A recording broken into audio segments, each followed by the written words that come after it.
guys, welcome back to Strong Successful Male. So for today, I'm going to do a pretty educational email I was sent from a subscriber.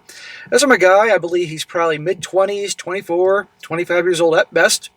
And he shares his story about his fall and then rise after he got involved with the wrong girl. And I do mean the wrong girl. Our guy here at the time was graduating college, about to get his big first job.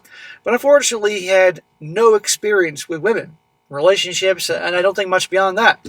And because of that, he made a lot of bad choices. He got roped into this girl he met through church.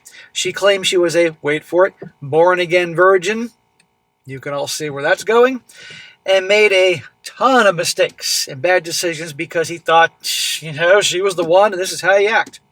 But fortunately, in the end, our guy, thank the Lord, sees the light and has turned things around, is doing well, and she's not so much. And this story is really, like I said, a very educational one about three main things. Three things I want you to take away when you finish this story. Number one, how important it is for young guys to have a good mentor. Okay, not just in terms of like success and jobs and starting businesses and being financially free and all that, but also, obviously, when it comes to women. But you have to have a guy that obviously knows what he's talking about here. Because so many young guys don't have that nowadays, and they're clueless, and they fall prey to harpies like this girl. It's so important. That's why I think a lot of young guys watch my channel here, or guys show me to their sons. I had a guy just the other day write in about that, to make sure it doesn't happen to them. Number two, how incredibly important it is to always trust your gut. When your gut's telling you something's wrong about a situation or an individual you're dealing with, listen to your gut. Even if other people that you respect are telling you, no, that she's okay, but your gut's telling you something wrong, trust yourself. And last and most important thing, gentlemen, and this really is important, is your purpose is everything. Your goals, ambitions, all that, your grind. You never make your girl and relationships and family and all that in terms of like having a family one day, your purpose. That's what women do. That's feminine energy to focus on the bonding and the connections and romance and relationships and all that. Let them do that. Guys focus on achievements and stuff like that. And when a man throws away his achievements or puts it on hold for the family, for the girl, for the relationships, he is doomed. And you'll see here, this is what happens. But anyhow, a lot of important things. But you will see, in the end, our young guy here, who, again, because he's young, made a lot of mistakes, and I'm a little more sympathetic to him because he was young. And this is a guy writing in his 40 years old. I would not be so sympathetic. And by the way, guys, before I forget, this is a longer story. It's going to be 2 parts here, so I'll do the first part now. And 1 hour from now, because it's going to be late when I do this, I'll come back with part 2, where you'll see his rise. So it'll be worth your time. All y'all are going to walk out of here a little wiser after this. So it starts off, says here, hello, SSM. I watched several of your videos and wanted to share my own story. I truly hope it can help others, especially young and inexperienced people like I once was. See that? Young and inexperienced. For everyone, I hope this story is entertaining, if anything. I'm sure this story will be full of smacks, so I'm prepared. Smacks? Dude, you have no idea. Shit, when I was reading this story earlier with my cat Tucker on my lap, even my cat Tucker was smacking it with his furry paws.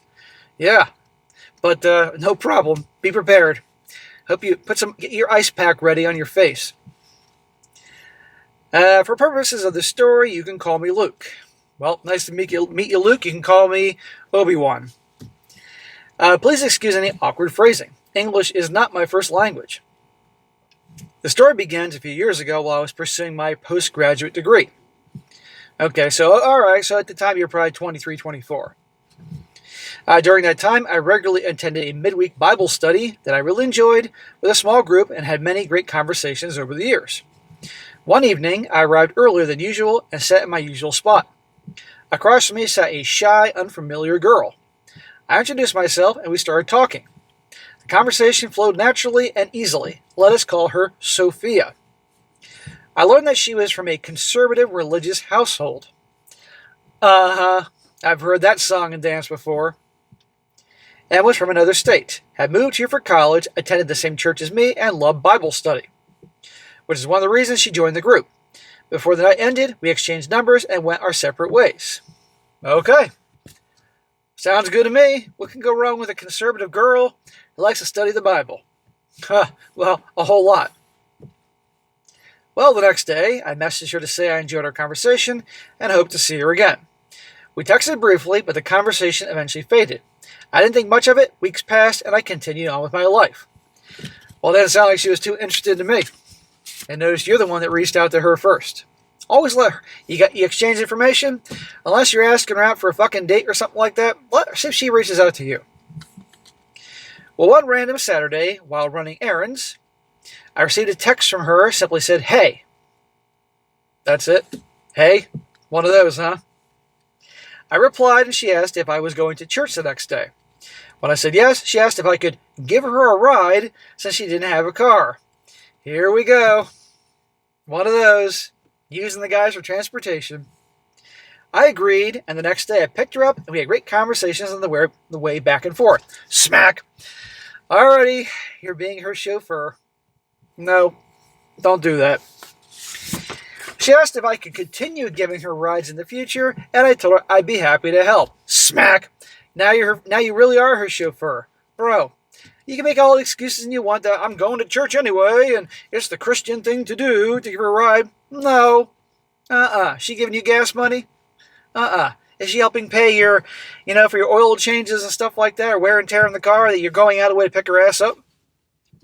Nope. I thought at the time there was no harm, since at least I could talk to somebody on the way there and help pass the time as it took to get there. Listen to the fucking radio, dude. You were just hoping that you'd be the nice guy giving her a ride everywhere and she'll like you so much that the next thing you know, she's your girlfriend. That's what you really thought. Doesn't work that way. After that, we started texting more frequently, and she would always message me throughout the day to the point that it was beginning to get annoying. Well, it sounds like she's an attention whore. She was texting me so often that it almost felt as if she had no life, no friends, or anything better to do, since she was always just messaging me. She wasn't always just messaging you. I guarantee she's talking to other dudes. At this point, my focus was on finishing school, and constant having to message me seemed immature. Well, that weekend I was meaning to meet up with a good friend of mine and go hiking with him, but the last minute he had to cancel as he had a family he had to visit. Since Sophia was already messaging me throughout the week, I thought I would give it a shot and see if she wanted to meet up instead. Well, if you liked her, it's about time you fucking asked her out in some capacity, but it's not like it's a real date. And Sophia sounds like just like a clingy pain in the butt. Again, her behavior is just using you for rides and liking your attention. Guys, there's a big difference between attention whores and girls that like you. And the biggest one is, the attention whores will never go out with you or get involved with you unless they want to use you for something. A woman that likes you a lot will behave a lot like the attention whores, texting you and all that, but will actually go out with you and have genuine interest, and something will go from there. So far, she's been behaving like a using attention whore. Well, she agreed, and that weekend we hiked up to the mountain and watched the sunset together. It felt incredible. We talked about our beliefs, childhoods, and interests. At the time, it felt like we agreed on everything. She kept on repeating how we had so many things in common. Later, it would turn out that everything she said was just BS. Near the end of the time, she asked me if this was a date, and I simply told her no. I really just wanted to go and explore, and it just happened that due to the cancellation of earlier plans, I switched plans a little bit. Well, I can tell she's not someone to be in a relationship with. We continued attending church together. In other words, you're not dating. And one day a pastor pulled me aside and asked how I met Sophia. After I explained, he told me that she was the daughter of a pastor, oh boy, from out of state, and described her as an amazing, godly woman. Oh, this guy's full of crap, or doesn't know. He asked if I was thinking about dating her and ultimately getting married. I said I enjoyed talking to her, but I was not in any rush. Good answer. That's how it should be. He interrupted me and said that as a man in my early 20s, that I should be focused on marriage and starting a family. I know, smack. Yeah, smack to him. Yeah, I'm smacking the pastor. God damn it. Because that guy doesn't know what he's talking about. Your purpose is, and your goal is not to be focused on marriage and starting a family in your early 20s. You don't listen to him, you listen to me. And watch where his advice gets you. And as a young man, it's finishing school or that trade you want to get certified in or something like that. Then getting a job, then earning money and busting your tail. And I want to hear about this fucking work-life balance shit. When you're in your 20s, you're going to be busting your butt. Your future self will thank you. Not setting the roots for marriage and all that. That is a bad mentor. He warned me that if I didn't act quickly, she would move on to another man. He framed it as if a once-in-a-life opportunity and gave me a book about marriage telling me to follow its steps. Oh my God. Once-in-a-lifetime opportunity? There's 8 billion people on the motherfucking planet. Half of them are women. There are plenty of options out there. But again, our guy's young, no experience, no real mentors. And this guy here, the pastor, you know what the hell he's talking about. If he wants to talk about the book of Genesis or Revelation, I'm all ears. But dating and relationships in the 2020s, are you kidding me? Well, despite my hesitation, I eventually took his advice and asked her out, even though I had only known her for about 4 or 5 weeks. Well, I want to smack you for taking 4 to 5 weeks to ask her out. If you guys, you like a girl, don't fuck around. Go for what you want and ask her out. But in this situation, it was good you didn't ask her out. And you never should have asked her out. Sophia came from a very traditional household. According to her beliefs, I need to ask her father permission before even dating her. No thanks. Way too much trouble. Since he lived out of state, I spoke with him over the phone. He told me the only purpose of dating was marriage, and I agreed. When I asked Sophia out, she was ecstatic. She said I was the man that she'd been praying for and told me how perfect I was for her. This young guy's thinking, all right, the pastor was right. Although it felt over the top and a bit uncomfortable, I ignored those feelings. See? Your gut told you something wasn't right here. You should have listened to your gut. She soon started talking about marriage and marriage constantly, and because this is my first relationship, I made many naive decisions. My focus began shifting away from education and career. Smack, smack, smack. Told you guys I'd be smacking him a lot. My cat Tucker was smacking him just along with me earlier today. No, your focus should be on the education, the career, all that, not her. Oh, you're going to pay, young man. Well, eventually she dropped out of school and moved back home in her home state. Oh, that's great. What a winner. Before leaving, she asked me about my relationship history. I told her I'd never been in one.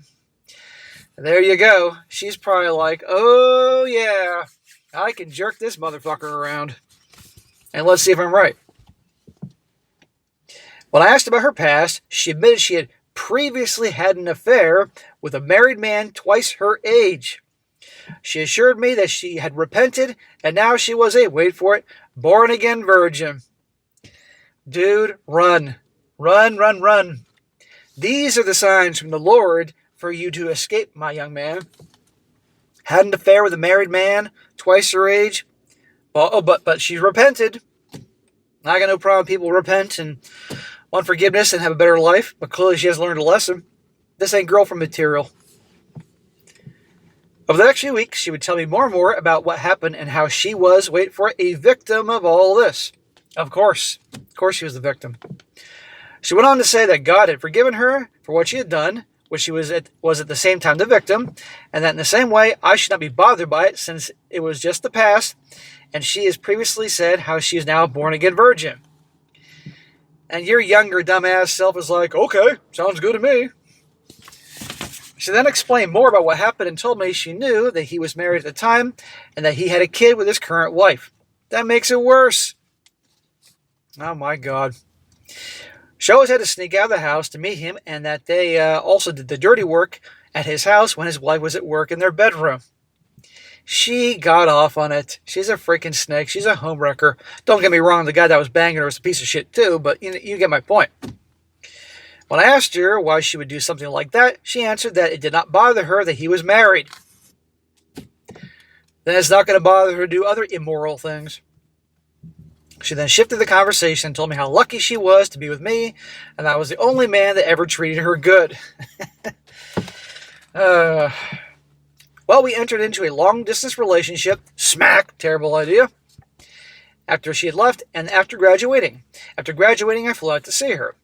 During that trip, she opened up more and more about her past relationship, describing behavior that made her feel unsafe. About how she was scared of him, he was, wait for it, abusive, and would not be able to sleep thinking about him. None of this made sense since she told me before that she continued to see him even after I had these doubts and went to his house. There you go. It wasn't making sense because it didn't make sense. And again, your gut was telling you. These are more signs from God, if you will, or the universe or somebody that this is a bad idea. Despite the red flags, I brushed them aside.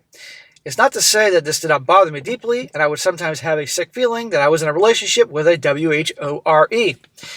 Well, yeah, but to make it worse, one who has no morals. A married guy with a kid in the house, in the bedroom, all these things. Conservative background, my ass. She may have been raised in a conservative background and have a pastor for her father. I think that's what I heard. Didn't rub off too much. This is like the chick from fucking Footloose, except she wasn't doing a married guy. Saw that movie like I was like a kid. I remember her. She was butt ugly. It's like, really? Kevin Bacon's after her? Over time, I began noticing troubling behaviors. Oh, shocker. Her lack of co-responsibility, emotional manipulation through crying, inability to hold a job, constant complaining, and pressure to get engaged. Then why the hell are you with her, amigo? Again, you had that mindset, that this holy chick paying attention to me. One thing that I really started to notice as well is that she was a very unorganized person and did not know how to clean up after herself. I would occasionally take a shower, sometimes only 3 times a week, and she smelled terrible. Again, what's the fucking attraction, man?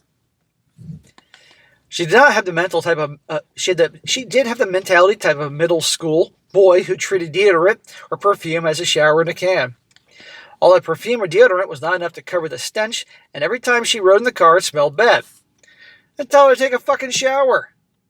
Or better yet, drop her ass off at the car, drive through the car wash and say, "Bitch, get out." You put her in the back of the cab of the truck and just drive through something, or get rid of her. She also had no close friends and would frequently criticize me. Criticize you, really? Looking back, she had no skill, and the only thing she was good at was gaining weight, which to me does not sound like a skill to brag about. Still, I ignored it all, believing that things would improve. I kept thinking what the pastor told me of how she is the best of the best, but at the same time could not get over the past. How do you know that guy wasn't the one that was banging her? Seriously. And he was just trying to get rid of her. Who the hell knows? Again, what is the big deal with this girl? I'm not hearing anything about you getting any action here, but then again, sounds like you wouldn't want to get any action. Or maybe the fact that she wouldn't take a freaking shower and she was getting fat was on purpose, so she wouldn't have to hook up with you. Think about that. Well, a few months after graduation, I was able to find a very well-paying job about 2 hours from my house and was excited after I received an offer. Hey, congratulations. And then you fuck it up. I told the employer that I would want to think about it over the weekend and let him know.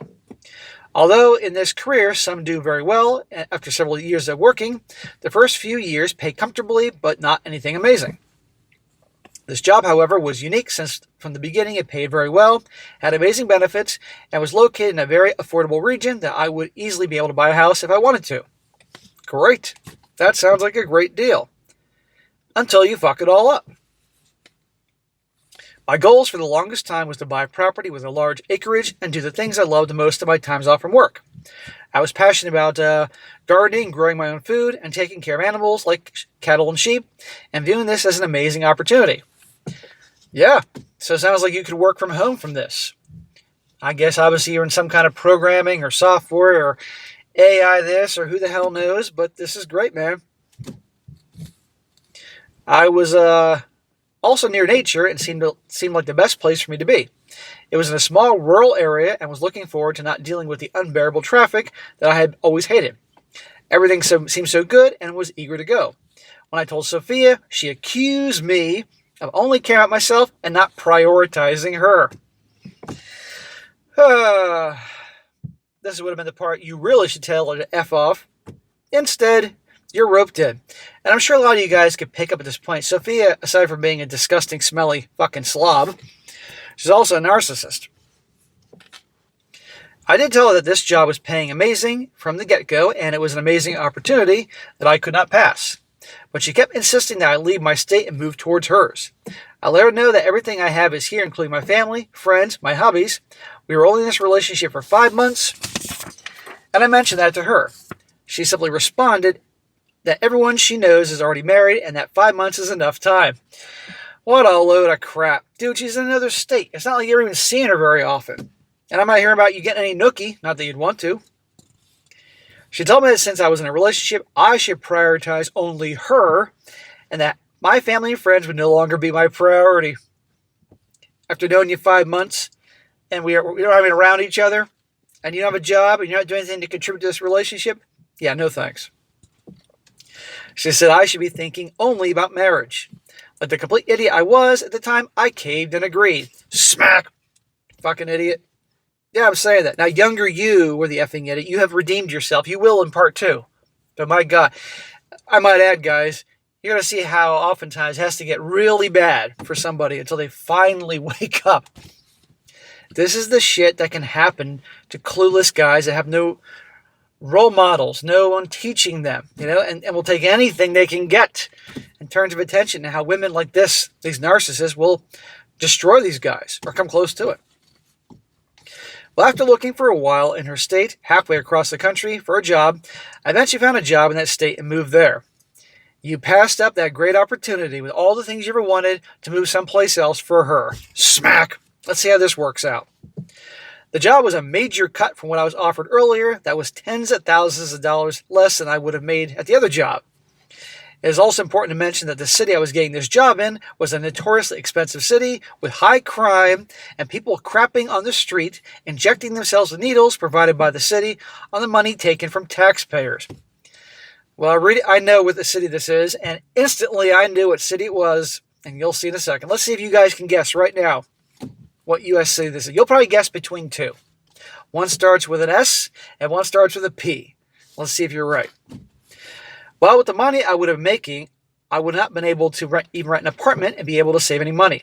In case you didn't catch by now, the city is none other than the iconic city with the overrated Golden Gate Bridge, and I agreed to the job offer and got the job. Smack! Good old shitty-ass San Francisco. It is a shame what's happened to that city. My God. You threw away that great opportunity to go where she wanted you to go. And that piece of crap place. And wait till you hear the conditions he lives in to make her happy. Well, I spent a few weeks trying to find a place to live before I would start my job, but was unable to find anything, and no one was willing to offer me rent since I did not have an established income at this time. The first few days, I was unable to find a place to live and lived essentially homeless, going from hotel to hotel. Well, you have plenty of company of that. It was a few hours from where she lived, but she told me it would be the best decision I would ever make since I would see her on the weekends. If you're moving there for her, why aren't you living together? Why isn't she getting a job to help contribute? She has to live in some shithole. You know? After much searching, I found a rundown area where some homeowners were renting out small individual rooms for extremely high prices.